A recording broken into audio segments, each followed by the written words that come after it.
দ্বারকাধীশ কৃষ্ণের আশীর্বাদ নিয়ে আমরা রওনা দিলাম সোমনাথের পথে। ভারতের প্রথম জ্যোতির্লিঙ্গ, যেখানে ইতিহাস, ভক্তি আর আত্মবিশ্বাস যুগ যুগ ধরে একসঙ্গে পথ চলেছে। পথে পড়ল মূল দ্বারকা, তারপর সুদামার বাড়ি ও কৃতি মন্দির। কৃষ্ণযুগ আর ভারতের স্বাধীনতার গল্প যেন একসাথে চোখের সামনে ভেসে উঠল। সোমনাথে সারাদিন ঘুরে দেখলাম ভালকা তীর্থ, গোলকধাম মন্দির, হিংলাজ মাতা মন্দির ও ত্রিবেণী সঙ্গম। প্রতিটি স্থানেই যেন ভক্তি আর ইতিহাস হাত ধরাধরি করে দাঁড়িয়ে। পরদিন রওনা দিলাম গিরের পথে, যেখানে প্রকৃতি আর এশিয়াটিক সিংহের রাজত্বে মিশে গেল আমাদের রোমাঞ্চ। এই যাত্রা শুধু তীর্থ নয়, এ এক অভিজ্ঞতা, আবেগ আর বিস্ময়ের পথ চলা। এই ভিডিওটা পুরোটা দেখুন, আর আমাদের চ্যানেল যদি এখনও সাবস্ক্রাইব না করে থাকেন তাহলে এখনই করুন, কারণ আগামীতে আরও কিছু ভিডিও আসছে আরও সুন্দরভাবে আপনাদের জন্য। আজকে কত তারিখ, এখন বাজে সকাল 6টা। আমরা দ্বারকা থেকে সোমনাথের উদ্দেশ্যে রওনা হচ্ছি। 6টার সময় বেরোচ্ছি এই কারণেই, কারণ আমাদের মাঝে পোরবন্দরে দাঁড়াতে হবে। মোটামুটি আমাদের 2 ঘন্টা মতো লাগবে পোরবন্দর পৌঁছাতে। এই যে আমরা যে জায়গাটা দাঁড়িয়ে আছি, এই জায়গাটা মোটামুটি মন্দির থেকে 300 থেকে 350 মিটার দূরে। এই যে শোনাই, এখন 7টা 45 বাজে। আমরা মূল দ্বারকা চলে এসেছি। এই যে পোরবন্দর থেকে মোটামুটি 25 কিলোমিটার আগে আমাদের মূল দ্বারকা পড়ছে, তারপরে পোরবন্দর। এখন সবে সূর্য উঠলো এখানে। এই যে শ্রীমূল দ্বারকা তীর্থধাম। গোমতী দ্বারকায় ছিলাম, সেখান থেকে আমরা ভেট দ্বারকা গেছিলাম, আর এটা শ্রীমূল দ্বারকা তীর্থধাম। দ্বারকাধীশ মন্দিরের জাঁকজমক আর বেদ দ্বারকার ভক্তদের কোলাহল থেকে অনেক দূরে পোরবন্দর রোডের ধারে এক নিরিবিলি পবিত্র ভূমি, এই মুখ্য ধাম দ্বারকা। পুরাণ বলে, শ্রীকৃষ্ণ যখন দ্বারকানগরী গড়ে তুলেছিলেন, তার আসল রাজ্য ছিল এই জায়গাতেই। এখান থেকে ধর্ম, রাজনীতি আর মানবতা পরিচালিত হতো ঈশ্বরের নির্দেশে। সময় পেরিয়েছে, যুগ বদলেছে, সমুদ্র গিলে ফেলেছে এই রাজ্যের অনেক অংশ, তবুও এই মূল দ্বারকার বাতাসে আজও ভেসে বেড়ায় কৃষ্ণযুগের নিঃশব্দ প্রতিধ্বনি। এখানে নেই কোনো সোনালী গম্বুজ, নেই বিশাল গেট, আছে কেবল ভক্তির প্রশান্তি, ইতিহাসের ছায়া আর একটুখানি নিঃশব্দ অনুভূতি। মুখ্যধাম দ্বারকা একটি স্থান যা চোখে নয়, অনুভবে ধরা যায়। এখানে এসে মনে হয় আমরা শুধু একটি মন্দিরে আসিনি, আমরা এসে দাঁড়িয়েছি ইতিহাসের সেই ঠিকানায়, যেখানে স্বয়ং কৃষ্ণ রাজা ছিলেন আর প্রতিটি নিঃশ্বাসে ছিল ভক্তির নিপুণ ছোঁয়া।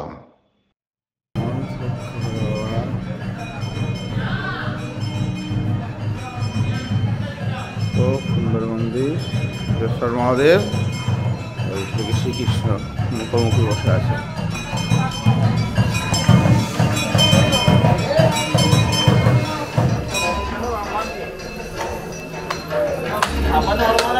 টা 40 বাজে আমরা সুদামা মন্দির চলে এসেছি, সুদামার বাড়ি।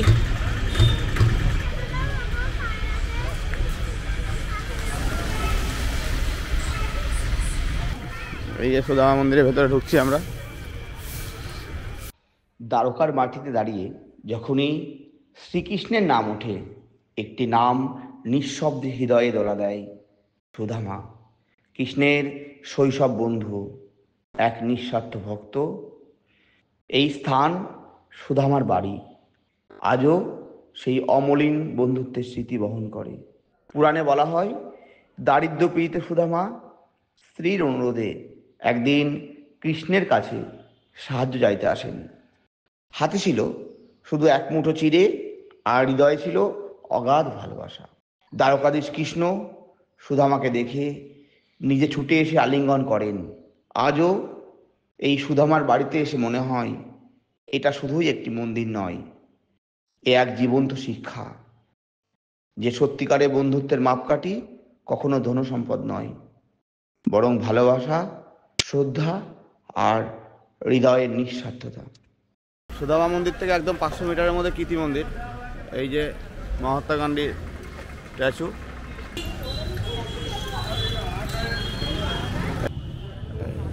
এই হচ্ছে কীর্তি মন্দির, মহাত্মা গান্ধীর বাড়ি। এই যে birth place of Mahatma Gandhi, museum.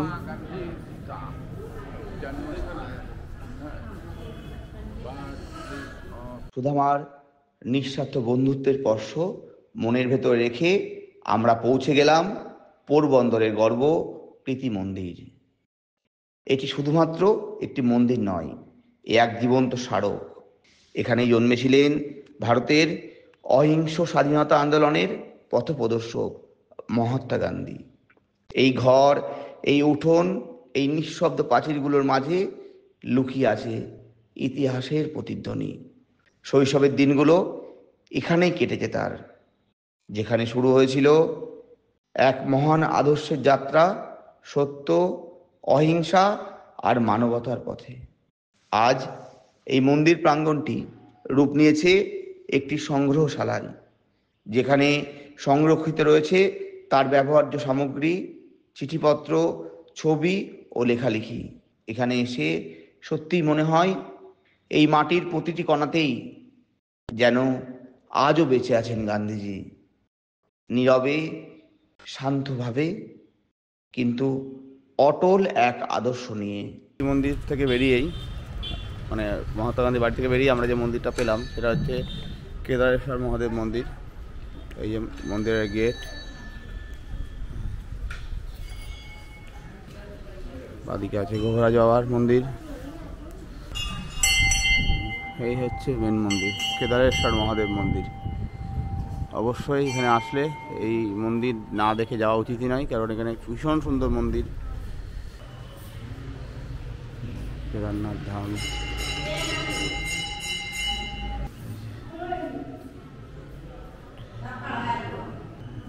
Badrinath ধাম এবং যমুনাত্রী ধাম। সুন্দরভাবে 4টে ধামকে দেখানো হয়েছে এখানে। এবং যে মহাদেব আছে সেটা কেদারনাথ মহাদেব। এখন 10টা বাজে, আমরা এই পোরবন্দর থেকে এবার সোমনাথের দিকে বেরিয়ে যাচ্ছি। দেখা যাক কতক্ষণের মধ্যে পৌঁছাই। এখন ঠিক 12টা বাজে, আমরা পৌঁছে গেছি সোমনাথ। এই যে সোমনাথ থেকে 2-3 কিলোমিটার দূরে আমাদের হোটেল, এই হোটেল সান প্লাজা। এই যে এই একদম হাইওয়ের ধারে আমাদের এই হোটেল থেকে এই বাঁ সাইড দিয়ে আমাদের সোমনাথ মন্দির যেতে হবে। চলো, এখন 1:45 বাজে, আমরা সোমনাথ মন্দিরের দিকে যাচ্ছি। এবার হোটেল চেক ইন করেছি, হোটেল খুব সুন্দর। ড্রাইভার ভাইয়ের থেকে গাড়িটা নিলাম, উনি ঘরে রেস্ট করুক, এখন আমি গাড়িটা নিয়ে যাই। এই যে বাবা মা, এই হোটেলের সামনে একটা লন আছে বড়। বাবা মা খুব মজা পাচ্ছে এই ট্যুরে। এবং সবচেয়ে ভালো হচ্ছে গুজরাটের এই রাস্তা ভীষণ ভালো, যার ফলে অনেকটা 100 কিলোমিটার রাস্তা দেখা যাচ্ছে 1.5 ঘন্টা লাগছে, 1 ঘন্টা 20 মিনিট লাগছে। যার ফলে একটা বিরাট বড় সুবিধা আমাদের। আমরা সকালে ভোরবেলা জার্নি শুরু করছি, সুন্দর হয়ে 12টার মধ্যে জায়গায় পৌঁছে যাচ্ছি। যেমন আজকে পোরবন্দর হয়ে সোমনাথ আমরা 12টার মধ্যে চলে এসেছি। পোরবন্দর সবগুলো মন্দির দেখেছি, ফাঁকায় ভোরে জার্নি শুরু করা একটা বিরাট মজা এটা। আমি এখন সোমনাথ মন্দিরের পার্কিংয়ে চলে এসেছি। এই যে গাড়ি এখানে পার্ক করলাম, এখানে ফাস্ট্যাগ দিয়ে এন্ট্রি। পার্ক করে অনেক বড়, বিরাট বড় পার্কিং। এই পার্ক করে আর মন্দিরের দিকে আমি এগোচ্ছি। আপনার সফর সহজ করতে চলুন জেনে নেওয়া যাক কিভাবে আসবেন সোমনাথে, কোথায় থাকবেন আর কখন দেখবেন মন্দির। সোমনাথে সহজেই পৌঁছানো যায় দিউ, রাজকোট আর আমেদাবাদ থেকে, বিমানে, ট্রেনে বা বাসে। থাকার জন্য আছে সোমনাথ ট্রাস্টের গেস্ট হাউস ও নানা হোটেল। অনলাইনে বুকিংও সহজে করা যায়। মন্দির দর্শন শুরু হয় সকাল 6টা থেকে, আর আরতি হয় দিনে 3 বার, সকাল 7টা, দুপুর 12টা আর সন্ধ্যে 7টায়। মন্দিরে এসেই আমরা যেটা প্রথম করলাম, প্রথমেই মানে খুব খিদে পেয়েছিল, বাবা মারও খুব খিদে পেয়েছিল। যার ফলে প্রথমেই খাওয়ার জায়গায় চলে আসলাম। এই যে ফ্রি ভোজনালয়, এখানে একদম কোনো বিনা পয়সায় খাওয়া। এই হচ্ছে ফ্রি ভোজনালয়। এইখানে ডান দিকে টিকিট দিচ্ছে, এই টিকিট নিয়ে এখানে খাওয়া খেতে হবে। খুব সুন্দর প্রসাদ, খুব স্বাদ খাবারের। এই যে এখানে খাবার দিচ্ছে এভাবে। সোমনাথ মন্দিরের সামনে চলে এসেছি। এই যে মন্দিরের সামনে এরিয়া, বিরাট বড় এরিয়া। এইগুলোতে সব এই জিনিসপত্র জমা রাখতে হবে, মোবাইল, সমস্ত কিছু ইলেকট্রনিক গ্যাজেট জমা রাখতে হবে। এই দূরে মন্দির দেখা যাচ্ছে। এই পর্যন্তই মন্দিরে যা কিছু করার, এরপর আর কিছু করতে পারবো না, কারণ ভেতরে কোনো রকম কিছু অ্যালাউ নেই। আমরা দাঁড়িয়ে আছি ভারতের প্রাচীনতম জ্যোতির্লিঙ্গের সামনে, সোমনাথ মন্দির। সমুদ্রের গর্জনের মাঝে মাথা তুলে দাঁড়িয়ে থাকা এই মন্দির কেবল একটি ধর্মস্থল নয়, এ এক জীবন্ত ইতিহাস, এক অপার বিশ্বাসের প্রতীক। পুরাণ বলে চন্দ্রদেব প্রজাপতি দক্ষের 27 কন্যাকে বিবাহ করেছিলেন, কিন্তু তিনি কেবল রোহিণীকেই বেশি ভালোবাসতেন। এই রাগে দক্ষ তাকে অভিশাপ দেন, যাতে তার চোখের জ্যোতি ক্ষয়ে যেতে থাকে। অন্ধকারে ডুবে যাওয়া চন্দ্র তখন আশ্রয় নেন এই প্রভাস তীরে এবং শুরু করেন ভগবান শিবের নিবিড় উপাসনা। তার ভক্তিতে তুষ্ট হয়ে শিব তাকে আংশিক মুক্তি দেন। ফলে সৃষ্টি হয় চন্দ্রের ক্ষয় ও বৃদ্ধির চক্র, যা আজ আমরা দেখি কৃষ্ণপক্ষ ও শুক্লপক্ষ রূপে। এই পবিত্র স্থানেই শিব আবির্ভূত হন জ্যোতির্লিঙ্গ রূপে, আর এখানেই প্রতিষ্ঠিত হয় সোমনাথ, অর্থাৎ চন্দ্রের ঈশ্বর। কিন্তু এই মন্দির কেবল পুরাণে সীমাবদ্ধ নেই, এটি সাক্ষী থেকেছে শতাব্দীর পর শতাব্দী ধরে লড়াই ও আত্মত্যাগের। বহুবার এটি ধ্বংস হয়েছে, এটি লুট হয়েছে, তবু প্রতিবারই ভারতীয়দের অটল বিশ্বাস আর সাহসে সোমনাথ আবার উঠে দাঁড়িয়েছে। স্বাধীনতার পর ভারতের লৌহপুরুষ সর্দার বল্লভভাই প্যাটেল এই মন্দির পুনর্গঠনের স্বপ্ন দেখেন। পরিকল্পনা বাস্তবায়ন করেন KM মুন্সি, আর 1951 সালে এই নবনির্মিত মন্দির উদ্বোধন করেন ভারতের রাষ্ট্রপতি ডক্টর রাজেন্দ্র প্রসাদ। সোমনাথ শুধু শিবের নয়, এ ভারতীয় আত্মার অমর উপস্থিতি। আমাদের মন্দির দর্শন হয়ে গেল, একদম 10-15 মিনিটের মধ্যে মন্দির দর্শন হয়ে গেল সুন্দরভাবে। বাইরে থেকে দেখানোর চেষ্টা করি। এই পাশটা থেকে মন্দির সুন্দর দেখা যাচ্ছে, ভীষণ সুন্দর ভেতরটা। প্রচুর দিনের এক স্বপ্ন পূরণ, বহুত দিনের আশা আজ পূরণ হয়েছে, এবং সেটা মা বাবাকে নিয়ে আসতে পেরেছি। এটা একটা বিরাট বড় পাওনা। অনেক দিন ধরে সোমনাথ মহাদেবের লাইভ ভিডিও দেখি, খুব ইচ্ছা ঠাকুরের দর্শন করতে যাব। আবার রাতে আসবো, আবার আগামীকাল আসবো। যতক্ষণ এখানে আছি ততবার এখানে আসার চেষ্টা করব। এখানে সমস্ত কিছু জমা রেখেছিলাম, এমনকি গাড়ির চাবিটাও পরে রেখে যেতে হয়েছে। এখানে কোনো কিছু ইলেকট্রনিক গ্যাজেট নিয়ে যেতে দেয় না। সোমনাথ মন্দির থেকে বেরিয়ে প্রথমেই যে মন্দিরে আসলাম সেটা হচ্ছে শ্রী লক্ষ্মীনারায়ণ মন্দির।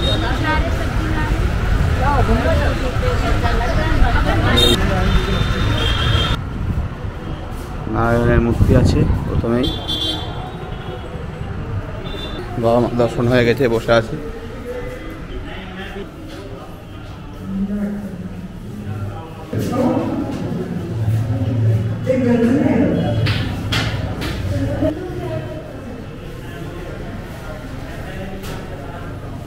সোমনাথ মন্দির থেকে আমরা লক্ষ্মীনারায়ণ মন্দির দেখলাম, সোমনাথ মন্দিরের পাশেই। দিয়ে একটা টোটো নিলাম। এই টোটো অটো করে আমরা 400 টাকা ভাড়া নিল, আমাদের অনেকগুলো স্পট দেখাবে, যার মধ্যে একটা হচ্ছে এই ফালকাথিত। প্রথমে আসলাম একটু দূরে, এটা ফালকাথি, যেখানে শ্রীকৃষ্ণের পায়ে তিল লেগেছিল, এবং এখান থেকে চৈতন্য লোক গমন করে শ্রীকৃষ্ণ। এই আমরা ফালকাথিতে প্রবেশ করছি। মহাভারতের অন্তিম অধ্যায় অনুযায়ী দ্বারকা পরিত্যাগের পর শ্রীকৃষ্ণ এক বৃক্ষতলে বিশ্রাম নিচ্ছিলেন। ঠিক তখনই শিকারী জরা তাকে হরিণ মনে করে একটি তীর ছোড়েন, যা গিয়ে বিদ্ধ হয় কৃষ্ণের পায়ে। এই স্থানটি ভালকাতীত, যেখানে কৃষ্ণ দেহত্যাগ করে গমন করেন গোলকধামে। পুরাণ বলে শিকারী জরা ছিলেন রামায়ণের বালির পুনর্জন্ম। একসময় রাম পিছন থেকে বালিকে বাণে বিদ্ধ করেন, আর সেই কর্মফলেরই প্রতিফলন হয় কৃষ্ণ জরা সাক্ষাতে। শুরু হয় দ্বারকার পতনের অধ্যায়। অনেকে বিশ্বাস করেন ভালকা তীর্থে স্নান করলে জন্ম জন্মান্তরের পাপ মোচন হয়, কারণ এখানেই কৃষ্ণলীলার শেষ বিন্দু এবং মোক্ষের দ্বার খুলে যায়।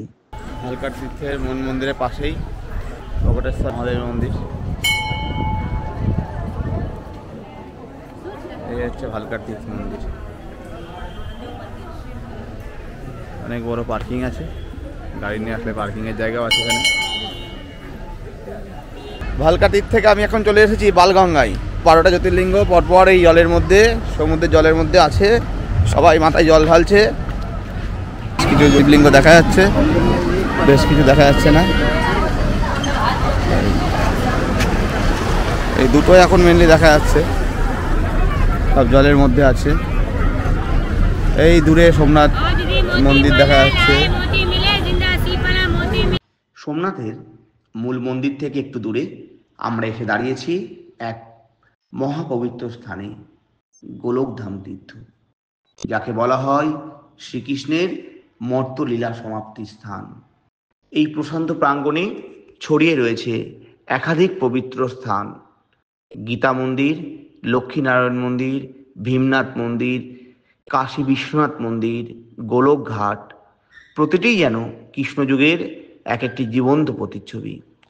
সবচেয়ে স্পর্শকাতর, হৃদয় ছোঁয়ার স্থানটি হল শ্রীকৃষ্ণের পাদুকাজি। বিশ্বাস করা হয় এখানেই দাঁড়িয়ে শ্রীকৃষ্ণ ত্যাগ করেন তার মর্তদেহ। চরণ চিহ্নটি যেন আজও ধারণ করে ঈশ্বরের সেই অন্তিম পদচিহ্নের পবিত্রতা। চারপাশ জুড়ে ছড়িয়ে আছে এক অপার শান্ত পরিবেশ, সবুজ ঘাসে ঢাকা মুক্ত প্রাঙ্গণ, বসার জায়গা যেখানে বসলে মনে হয় সময় যেন থেমে গেছে। গোলকধাম তীর্থ যেন নিঃশব্দে আমাদের মনে করিয়ে দেয় ভক্তি শুধু গর্ভ গিয়ে নয়, ভক্তি বাস করে প্রকৃতির কোলে আর হৃদয়ের নিস্তব্ধ স্তব্ধতাই। গোলকধাম থেকে সূর্য মন্দিরে, এসব মন্দিরগুলো সব পরপরই রাস্তায় পড়ছে। সূর্য মন্দির, সূর্য মন্দিরের ভেতরে জিনিসপত্র বিক্রি হচ্ছে এখানে।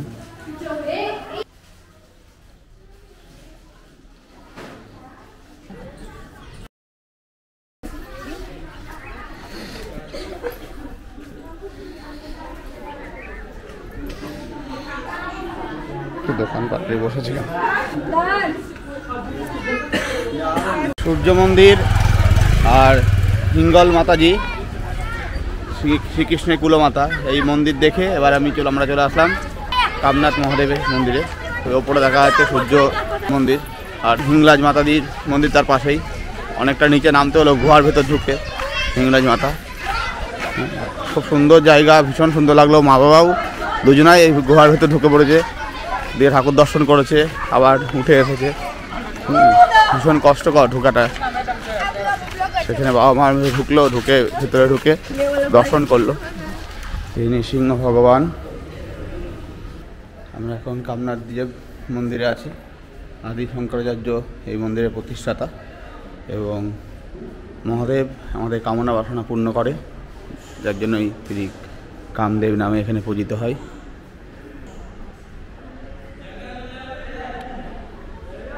আদিগুরু শঙ্করাচার্যর মূর্তি। লক্ষ্মী মাতাজি का মন্দির, সরস্বতী মাতাজি का মন্দির।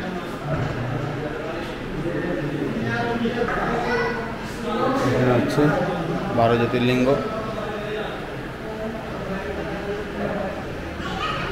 কামনাথ মহাদেবের মন্দির ছেড়ে এবার আমরা চলে এসেছি ত্রিবেণী সঙ্গমে। এখানে হিরণ, কপিলা এবং সরস্বতী তিনটে নদী যে সঙ্গমস্থল, সেখানে আমরা চলে এসেছি। একমাত্র সরস্বতী নদী যেটা এখানে দেখা যাচ্ছে, যেটা অ্যাকচুয়ালি আমরা জানি সরস্বতী হচ্ছে অন্তঃসলীলা নদী, কিন্তু আমরা এখানে দেখতে পাচ্ছি সরস্বতী নদীকে। তিনটে নদীর সঙ্গমস্থল এটাও একটা খুব প্রসিদ্ধ স্থান সোমনাথের। আমাদের মোটামুটি সবগুলো জায়গায় খুব ভালো করে দর্শন হয়ে গেল, প্রায় হতে চললো। আর হয়তো দু একটা জায়গা বাকি আছে দর্শন করা। বাবা মাকে নিয়ে টোটালটাই ঘুরলাম, মা বাবা দুজনাই। সব মন্দিরগুলো গেল, যেখানে যেখানে নামার, ওপর নিচে নামার সেখানে নামলো। এই ত্রিবেণী সঙ্গমের যে ঘাট, এই যে এই তিনটে নদী এসে এই আরব সাগরে মিলেছে। এই ওই দূরে আরব সাগর, এখানে তিনটে নদী এসে মিলছে। ত্রিবেণী সঙ্গম দেখে এবার আমরা চলে এসেছি রাম মন্দির। এই যে রাম মন্দির,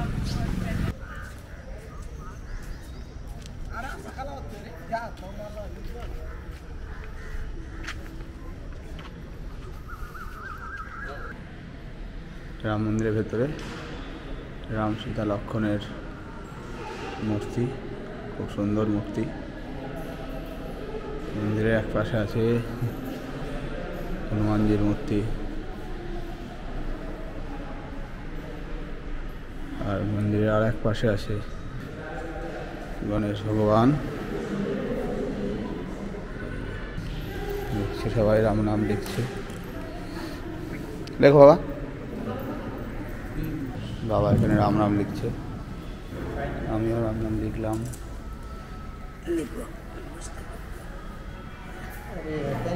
এই যে আমি লিখেছি, বাবা লিখছে।